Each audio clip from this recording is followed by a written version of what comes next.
नमस्कार दोस्तों, स्वागत है आप सभी का हमारे चैनल सक्सेस डिकोडर में। तो दोस्तों, अभी इसके पहले हमने साउंड पढ़ा था। साउंड के प्रॉपर्टीज़ के बारे में पढ़ा और जाना कि साउंड भी एक प्रकार की तरंग होती है। वहाँ पर मैंने प्रकाश के बारे में आपको थोड़ा सा बताया था कि प्रकाश भी एक प्रकार की तरंग होती है। तो देखिए, सबसे पहले हम जो प्रकाश आज प्रारंभ करने जा रहे हैं, हम एक सिंपल तरीके से आपको इसके बारे में कि प्रकाश क्या होता है, आपको एक हम ब्रीफली इंट्रोड्यूस करेंगे। और दूसरी चीज़ दोस्तों ये है कि जब आज का ये जो हम पहला पार्ट पढ़ने जा रहे हैं, इसको पढ़ने के बाद हम बहुत ही विस्तृत रूप से प्रकाश को पढ़ेंगे, क्योंकि प्रकाश में कई पार्ट्स होते हैं और अलग अलग पार्ट से प्रश्न पूछे जाते हैं। जैसे कि प्रॉपर्टी ऑफ लाइट से भी क्वेश्चन उठता है।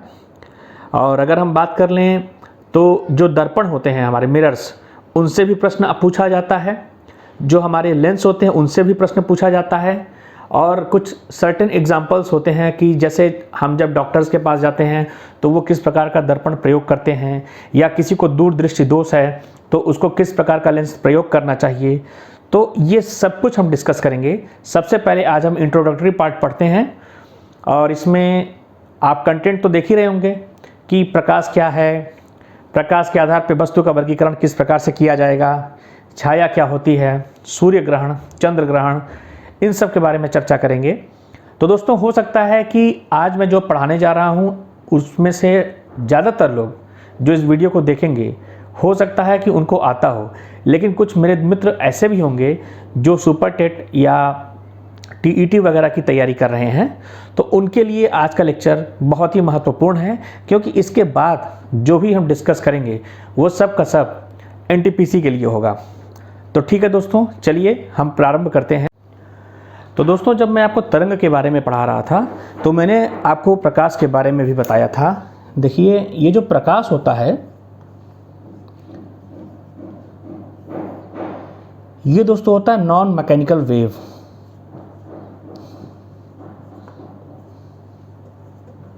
नॉन मैकेनिकल वेव, इसका मतलब होता है अयांत्रिक तरंग।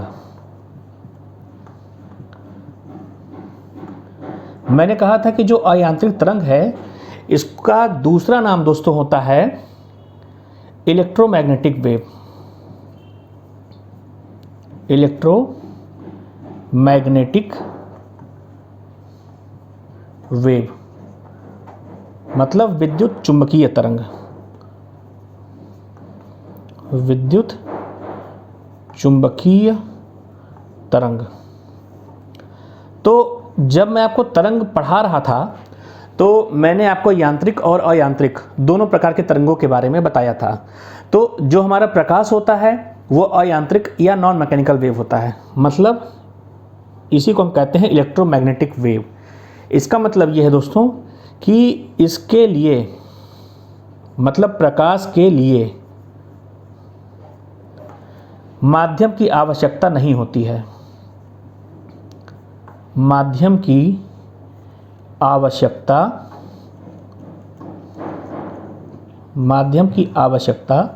नहीं होती है। ठीक है, देखिए बहुत बेसिक से हम चल रहे हैं। माध्यम की आवश्यकता नहीं होती है, इसका क्या मतलब है?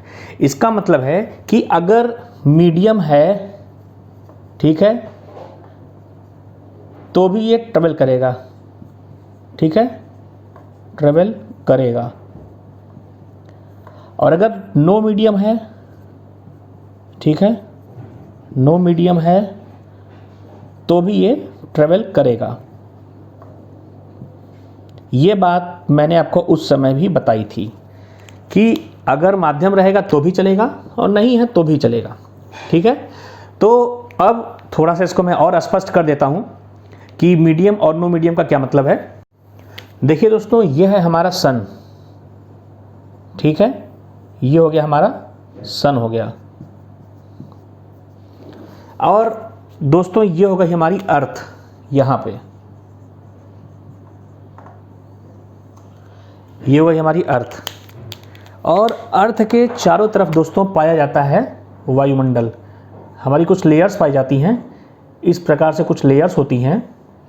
इनको हम कहते हैं दोस्तों ये होती हैं वायुमंडल। ठीक है। बीच में दोस्तों होता है, बीच में दोस्तों हमारा होता है स्पेस। ठीक है, ये होता है हमारा स्पेस। हमारा ये जो पैसेज है, ये पैसेज हमारा स्पेस है।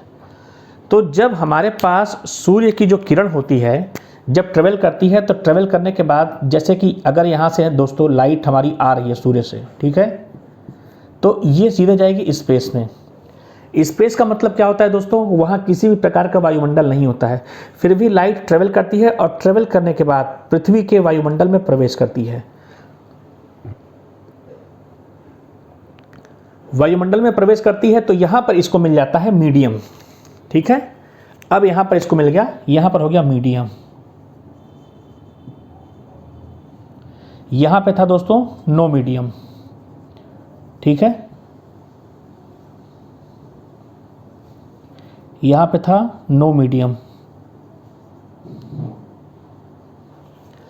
तो देखिए प्रकाश बिना माध्यम के भी ट्रेवल कर रहा है और माध्यम में भी ट्रेवल कर रहा है और ट्रेवल करते करते अर्थ पे पहुंचता है। तो ये थी दोस्तों प्रकाश की कहानी कि प्रकाश एक विद्युत चुंबकीय तरंग होती है। इसका मतलब ये है कि इसको ट्रेवल करने के लिए माध्यम की आवश्यकता नहीं होती है, मतलब माध्यम में भी ट्रेवल करेगा और बिना माध्यम के भी ट्रेवल करेगा। एक पिक्टोरियल डायग्राम के जरिए मैंने आपको ये कुछ समझा दिया है। अब चलिए हम प्रकाश के बारे में कुछ और जानते हैं। तो दोस्तों अब हम प्रकाश के विभिन्न पहलुओं को देख लेते हैं। तो बेसिकली जो हमारा प्रकाश होता है वो क्या होता है, ये होता है एक प्रकार की ऊर्जा, एक प्रकार की ऊर्जा है। ठीक है, जो वस्तुओं को दिखाने में सहायक है, वस्तुओं को दिखाने में सहायक है। एक पॉइंट तो दोस्तों ये हो गया। ठीक, अब प्रकाश कंफ्यूजन बहुत रहता है। तो देखिए प्रकाश क्या चीज़ है दोस्तों, ये एक प्रकार की तरंग है और तरंग क्या होती है, कंपन होता है दोस्तों। प्रकाश एक प्रकार की तरंग है और इसके बारे में किसने बताया था, हाइगन्स महोदय ने बताया था। हाइगन्स ने बताया था, हाइगन्स ने बताया था। ठीक है, अब तरंग में भी कौन सी तरंग है, अगर इस पे हम बात कर लें तो देखिए दोस्तों तरंग में यह है अनुप्रस्थ तरंग। ठीक है, अनुप्रस्थ। और अभी जैसा कि मैंने बताया विद्युत चुंबकीय, विद्युत चुंबकीय। ठीक है, तो देखिए ये बहुत महत्वपूर्ण होता है कि अगर पूछे कि प्रकाश अगर तरंग है तो किस प्रकार की है, अनुप्रस्थ है। और अनुप्रस्थ में भी कौन सी है, तो विद्युत चुंबकीय है। कारण कि इसमें जो माध्यम के कण होते हैं तरंग संचरण की दिशा में, मतलब तरंग संचरण की दिशा के समानांतर गति करते हैं, इसलिए ये अनुप्रस्थ तरंग होती है। ठीक है, अब हम बात कर लेते हैं प्रकाश का वेग। तो देखिए प्रकाश के वेग के बारे में किसने बताया था, प्रकाश के वेग के बारे में जानकारी। ठीक है, तो ये बताया था रोमर ने। रोमर एक साइंटिस्ट थे, रोमर ने गणना की थी। रोमर ने गणना की थी, गणना की थी। और आपको पता है जो हमारा प्रकाश का वेग होता है वो होता है 3 × 10⁸ मीटर प्रति सेकंड। तो प्रकाश के वेग के बारे में रोमर ने बताया, इन्होंने कैलकुलेट करके बताया कि जो प्रकाश की वेलोसिटी होती है वो होती है 3 × 10⁸ मीटर प्रति सेकंड। अब देखिए एक महत्वपूर्ण प्रश्न ये बनता है कि प्रकाश एक कण है।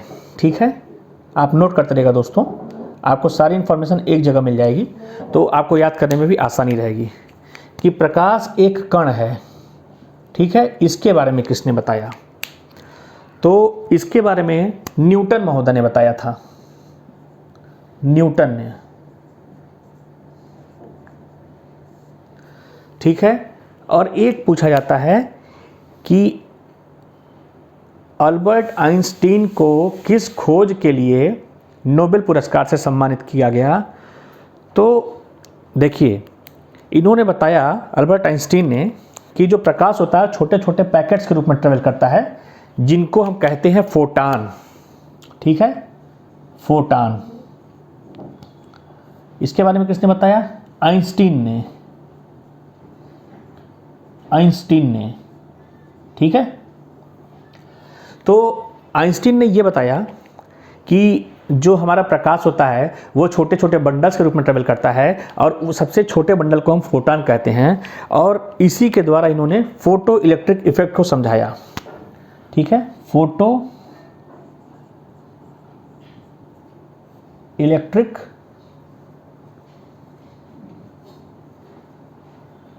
इफेक्ट या प्रभाव।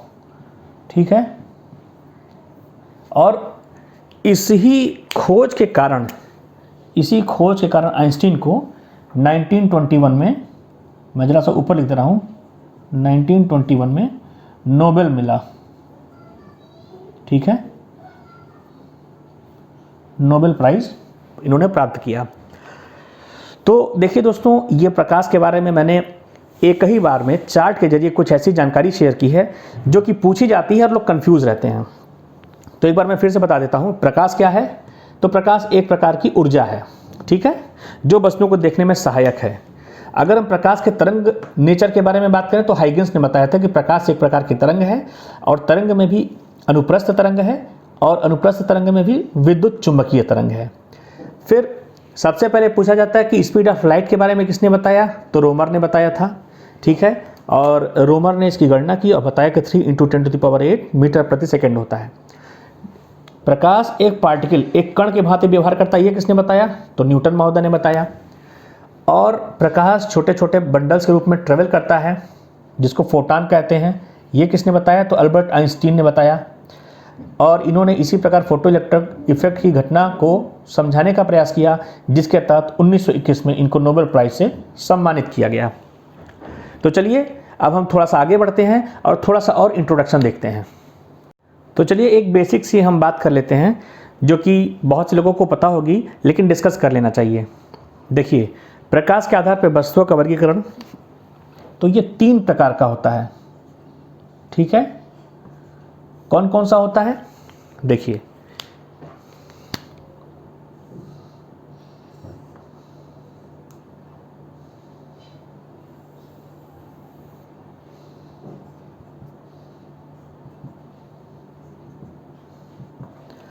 देखिए दोस्तों, एक को हम कहते हैं ल्यूमिनस ऑब्जेक्ट।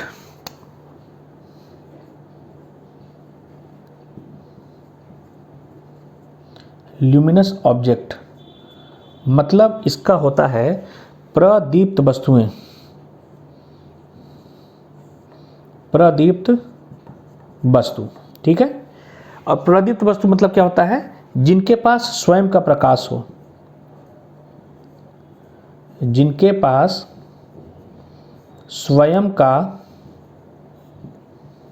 प्रकाश हो। ठीक है, यही बात कर लेते हैं non luminous object. Non luminous object, इसका मतलब होता है अप्रदीप्त, अप्रदीप्त वस्तु। मतलब सीधी सी बात है, जिनके पास स्वयं का प्रकाश न हो, स्वयं का प्रकाश न हो। और एक तीसरे टाइप का हमारे पास आता है, तीसरे टाइप में दोस्तों आता है ट्रांसपेरेंट ऑब्जेक्ट।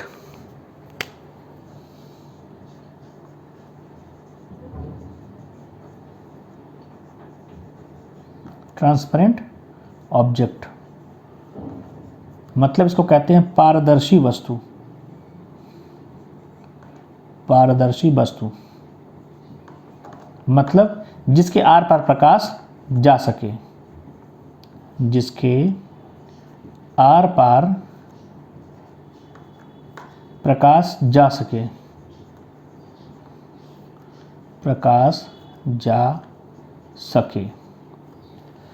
तो प्रकाश के आधार पर 3 प्रकार की वस्तुएं होती हैं, और ये कोई बहुत सी टफ चीज़ मैं आपको नहीं बता रहा हूँ। एक को हम कहते हैं ल्यूमिनस ऑब्जेक्ट, मतलब जिनके पास अपना स्वयं का प्रकाश होता है। एक होती है नॉन ल्यूमिनस ऑब्जेक्ट, जिनके पास स्वयं का प्रकाश नहीं होता है। एक होती है ट्रांसपेरेंट ऑब्जेक्ट, मतलब पारदर्शी वस्तु जिनके आर पार प्रकाश जा सकता है। अगर आपको एग्जाम्पल की बात कर रहे हैं या सोच रहे हैं तो देखिए, जिनके पास स्वयं का प्रकाश, जैसे लाइट बल्ब हो गया, सूर्य हो गया, मोमबत्ती हो गया। कहने का मतलब है कि जब आप मोमबत्ती को या बल्ब को एक बार जला देते हैं तो वो जलता रहता है। ऐसा नहीं है कि उसको किसी दूसरे के प्रकाश से प्रकाशित होना है। इसी प्रकार से जिनके पास स्वयं का प्रकाश ना हो, नॉन ल्यूमिनस, हमारे घर में जितनी भी निर्जीव चीज़ें हैं, जैसे कि कुर्सी हो गया, मेज हो गया, टेबल हो गया, चौकी हो गया, बिस्तर हो गया, ये सब अप्रदीप्त वस्तुएं हो जाती हैं। ट्रांसपेरेंट, जैसे कि हमारा शीशा हो गया, जिसके आर पार प्रकाश आराम से जा सकता है। तो ये होता है दोस्तों प्रकाश के आधार पर वस्तुओं का वर्गीकरण। तो आपको लग रहा होगा कि मैं बहुत बेसिक सी चीज़ बता रहा हूँ, तो जी हाँ, मैं बहुत ही बेसिक सी चीज़ बता रहा हूँ, लेकिन इसमें कुछ स्टूडेंट्स ऐसे भी हैं जिनको सुपरटेट देना है, तो बेसिकली ये क्लास उनके लिए है। और जैसे ही मैं धीरे धीरे आपको आगे बढ़ाऊँगा, चीज़ें ईजी से हम टफ की तरफ बढ़ते जाएंगे। तो चलिए हम नेक्स्ट टॉपिक पे चलते हैं। तो देखिए दोस्तों, छाया से मतलब हमारा ये होता है कि जब प्रकाश के मार्ग में, जब प्रकाश के मार्ग में कोई अपारदर्शी वस्तु आ जाती है, अपारदर्शी वस्तु आ जाती है,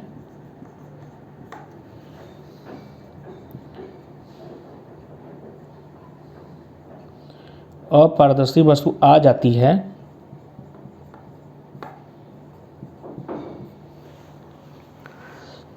तो उस कंडीशन में क्या होता है दोस्तों कि प्रकाश आर पार नहीं जा पाता है। ठीक है, तो प्रकाश आर पार नहीं जा पाता है।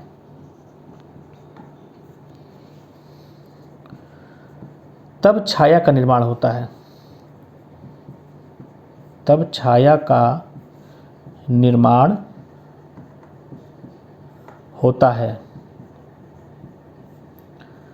देखिए दोस्तों, जैसे हम मान लेते हैं कि हमारा ये मार्कर है, इस मार्कर को मैं इस तरीके से रख रहा हूँ, तो शायद आपको कैमरे में दिखाई दे रहा होगा, या जो मेरा हाथ है, आप मेरे हाथ के नीचे देख लोगे एक ब्लैक कलर का जो शेड आपको दिखाई दे रहा है, ये छाया है। क्योंकि जो मेरे हाथ का ये वाला जो एरिया है, ये ट्रांसपेरेंट नहीं है, तो इस पर पड़ने वाला प्रकाश आर पार नहीं जा पाता है। और जब प्रकाश आर पार नहीं जा पाता है, तो इसके नीचे जो आप देख रहे हैं, जो शेड आपको दिखाई दे रहा है, ये जो डार्क कलर का जो शेड है दोस्तों, ये वाला जो आप देख रहे हैं, इसी को कहते हैं हम छाया। तो चलिए अब हम नेक्स्ट टॉपिक की तरफ बढ़ते हैं कि चंद्र ग्रहण और सूर्य ग्रहण क्या होता है और किस दिन होता है। तो देखिए दोस्तों, ये बहुत ही बेसिक सी चीज़ है। सूर्य ग्रहण का मतलब होता है कि जैसे मान लीजिए ये हमारा है सन, मतलब सूर्य, और यहाँ हमारी है अर्थ, मतलब पृथ्वी। जब सूर्य और पृथ्वी के बीच में चंद्रमा आ जाता है, मून, और सूर्य की छाया पृथ्वी पे पड़ती है, मतलब डायरेक्टली प्रकाश नहीं पड़ता है और इतना हिस्सा डार्क दिखाई देने लगता है, इसी को दोस्तों हम कहते हैं सूर्य ग्रहण। किस दिन होता है ये दोस्तों? तो ये होता है अमावस्या के दिन, अमावस्या के दिन होता है। ठीक है, अब हम बात कर लेते हैं चंद्र ग्रहण की। तो देखिए दोस्तों, सेम इसी तरीके से है। यह है हमारा सन, आप सन को तो फिक्स रखिए, ठीक है, और ये हमारा है मून, और बीच में हमारी अब आती है अर्थ।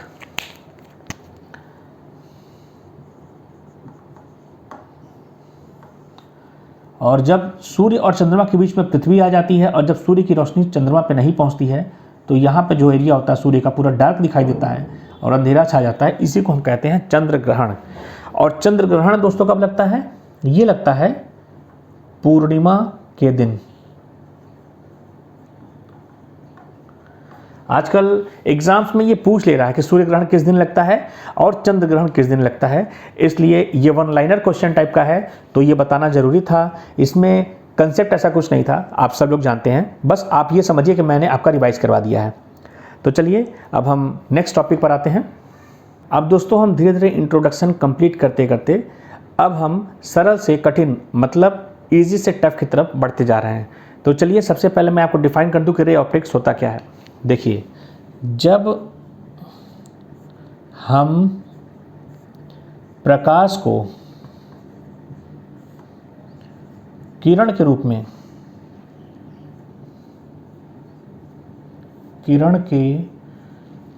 में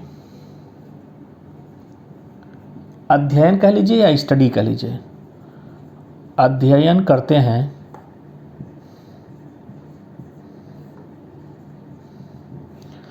तो इसे ही रे ऑप्टिक्स कहा जाता है।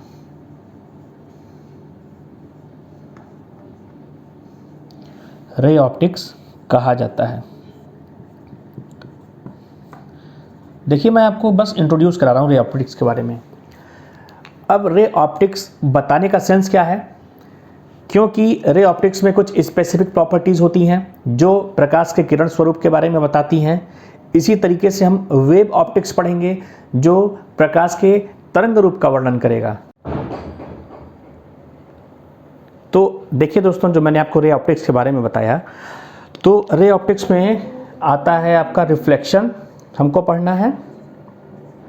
रिफ्लेक्शन का मतलब हो गया परावर्तन। फिर हमको इसी में पढ़ना रिफ्रैक्शन।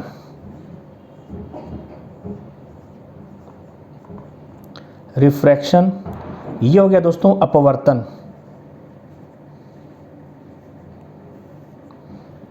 फिर हमको पढ़ना डिस्पर्सन। डिस्पर्सन का मतलब होता है दोस्तों वर्ण विक्षेपण।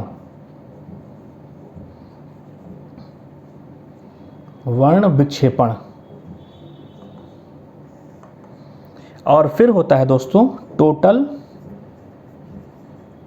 Internal reflection. इसका मतलब होता है पूर्ण आंतरिक परावर्तन।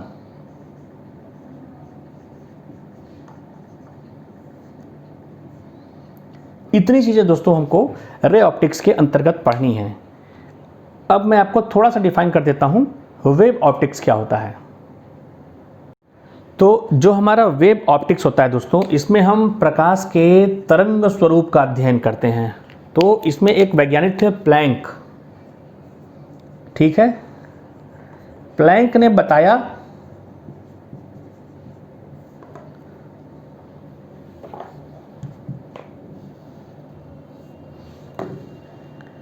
इन्होंने बताया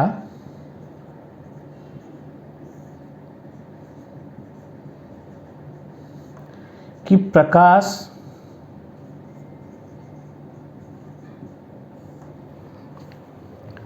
छोटे छोटे पैकेट्स के रूप में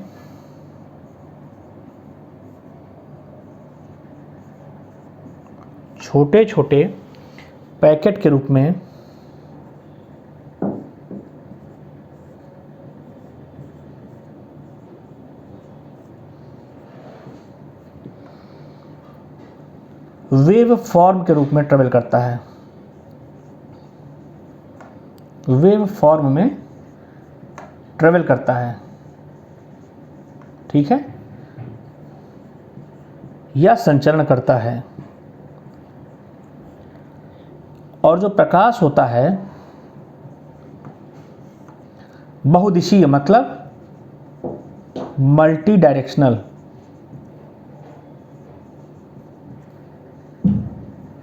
मल्टी डायरेक्शनल ट्रेवल करता है। ठीक है,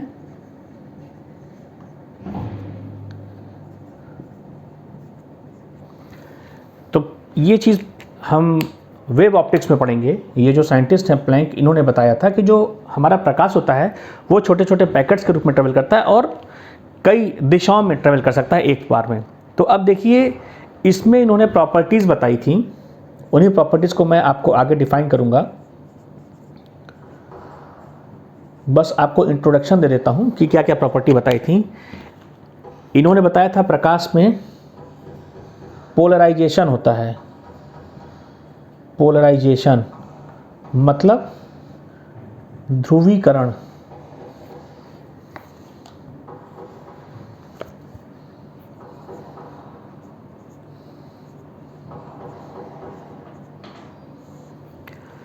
फिर इन्होंने बताया स्कैटरिंग होती है।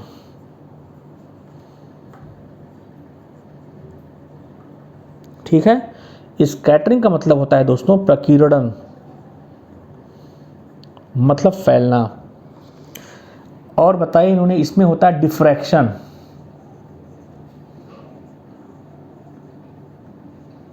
डिफ्रैक्शन का मतलब होता है दोस्तों विवर्तन। ठीक है, तो इतनी चीज़ें हमको पढ़नी है वेव ऑप्टिक्स में। एक प्रॉपर्टी होती है पोलराइजेशन, एक होती है स्कैटरिंग और एक होती है डिफ्रैक्शन। तो ये हमारा था आज का टॉपिक। देखिए, मैंने रे ऑप्टिक्स और वेव ऑप्टिक्स के बारे में इसलिए बताया है कि कई बार प्रश्न पूछा जाता है कि निम्न में से किस घटना के द्वारा ये हम जान सकते हैं कि प्रकाश का जो नेचर है वो तरंग है या कण है। तो प्रॉपर्टीज़ अगर आपको याद है, जैसे उसमें पोलराइजेशन दे देगा तो वो तरंग नेचर इसका दिखाता है, ऐसे अगर स्कैटरिंग दे देगा तो तरंग नेचर दिखाता है। तो देखिए दोस्तों, आज का जो टॉपिक था प्रकाश का, वो सिर्फ इंट्रोडक्टरी टॉपिक था जो कि मैंने बहुत ही अच्छे से समाप्त किया है। अब इसके बाद से हम एक एक प्रॉपर्टी पढ़ेंगे, फिर हम मिरर्स पढ़ेंगे और लेंस पढ़ेंगे। तो दोस्तों, अगर आपको ये वीडियो पसंद आया हो तो इस वीडियो को ज़्यादा से ज़्यादा लाइक करें, शेयर करें और सब्सक्राइब करें।